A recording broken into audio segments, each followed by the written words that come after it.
ഒന്നും വേണ്ട, പോസ്റ്റർ ഒക്കെ ഒട്ടിക്കില്ലേ, അവരടുത്തൊക്കെ ചോദിച്ച എന്റെ വിചാരം എന്താണെന്നറിയോ, മോഹൻലാലും മമ്മൂട്ടി അവരെയൊക്കെ ഒട്ടിക്കുന്നത് അവരാണല്ലോ, അവര് ഫോട്ടോ ഒട്ടിക്കുന്നത്. എന്റെ വിചാരം അവരാണ് കൊടുത്തു വിടുന്നതെന്നാ.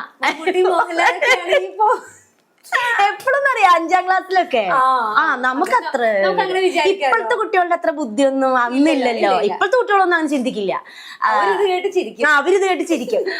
അപ്പൊ ഞാൻ അമ്മയുടെ അടുത്ത് പറയാം, അമ്മ ഒന്ന് ചോദിക്കാം അമ്മ ചേട്ടനോട്, കണ്ട മോഹൻലാലിന്റെ ഫോട്ടോ ഒട്ടിക്കുന്നമ്മ, അവർക്കറിയാം, അവരുടെ അടുത്ത് ചോദിച്ചാൽ അവർക്ക് അറിയാന്നൊക്കെ പറഞ്ഞിട്ട് അങ്ങനെയൊക്കെ. അല്ല അപ്പൊ അമ്മ എന്ത് പറയായിരുന്നു? അമ്മനോട് ഇങ്ങനെ അഭിനയിക്കാൻ ഇഷ്ടമാണെന്നൊക്കെ പറയുമ്പോ അമ്മയ്ക്ക് എന്ത് ചെയ്യാൻ പറ്റാ?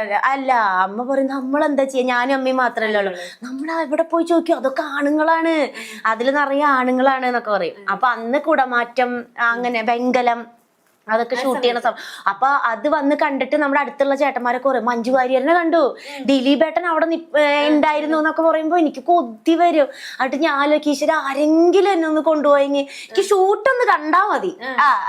പിന്നെ അഭിനയിക്കാൻ പറ്റൂലല്ലോ, എടുക്കണ്ടേ, അപ്പൊ പിന്നെ ഷൂട്ട് കണ്ടാ മതി എന്നായി. പക്ഷെ അന്നൊന്നും വിടില്ല നമ്മളപ്പം. ഞാൻ അമ്മയും പോയി ഷൂട്ട് പോയി കാണുക, അതൊക്കെ അവിടെ ഭയങ്കര പ്രശ്നമായിരിക്കും.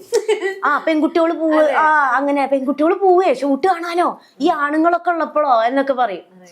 അവിടെ ഉള്ളവര് അങ്ങനെയൊക്കെ പറയും, വയസ്സായവരൊക്കെ. അപ്പൊ പോവില്ല, പക്ഷെ ഇങ്ങനെ അവിടെ ഷൂട്ടുണ്ട് ഇവിടെ ഷൂട്ടുണ്ട് പറയുമ്പോ ഭയങ്കരമായിട്ട് ഇങ്ങനെ ആഗ്രഹം വരും. അതാണ് ഈ പോസ്റ്റ് എനിക്ക് അതൊക്കെ അല്ല, നമുക്ക് അതല്ലേ നിവൃത്തിയുള്ളൂ, നമുക്കല്ലാതെ വേറെ ആരും അറിയില്ലല്ലോ. ആഗ്രഹിച്ച ആ ഒരു സ്ഥലത്ത് എത്തിപ്പെട്ടല്ലോ. ഇടയ്ക്ക് ധനുഷിന്റെ ഒരു വീഡിയോയില് ധനുഷ് പണ്ടൊരു പെൺകുട്ടിയെ സ്നേഹിച്ചിരുന്നെന്ന്, സിനിമയിലൊക്കെ വന്നിട്ട് മുന്നേ ട്യൂഷൻ ക്ലാസ്സിൽ. അപ്പൊ അവള് ട്യൂഷന് പോകുമ്പോ ധനുഷിന്റെ ഒരു പഴയ ബൈക്ക് ഉണ്ടായിരുന്നു, അതും കൊണ്ട് ഇങ്ങനെ ചുറ്റിക്കറങ്ങി. ഇവള് ട്യൂഷൻ പഠിക്കുന്നിടത്ത് തന്നെ ധനുഷും ട്യൂഷൻ പഠിക്കാൻ പോകും, എന്തിനാ ഇവളെ കാണാൻ വേണ്ടിട്ട്. അപ്പൊ അന്ന് ടീച്ചർമാരൊക്കെ പറയുമായിരുന്നു, നിങ്ങളൊക്കെ ഇവിടെ നല്ല കുട്ടികളായിട്ടിരുന്ന് പഠിക്കുന്നില്ലേ, നിങ്ങളൊക്കെ ഒരു ലെവലിലെത്തും.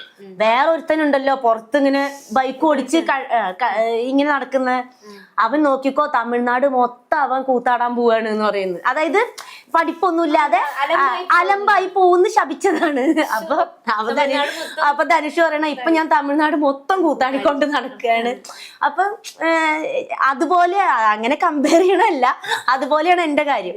എന്ന് വെച്ച് കഴിഞ്ഞാൽ ഞാൻ പഠിക്കുമെന്ന് വെച്ചാൽ ജസ്റ്റ് ഇങ്ങനെ പാസ്സായിട്ടൊക്കെ പോകും, അല്ലാതെ ബ്രില്യന്റ് അങ്ങനെയല്ല. എന്താ വെച്ചാൽ എനിക്ക് അഭിനയിച്ചാൽ മതി, എനിക്ക് എങ്ങനെ എന്താന്ന് അത് ചിന്തിക്കാനുള്ള ബുദ്ധിയൊന്നുമില്ല.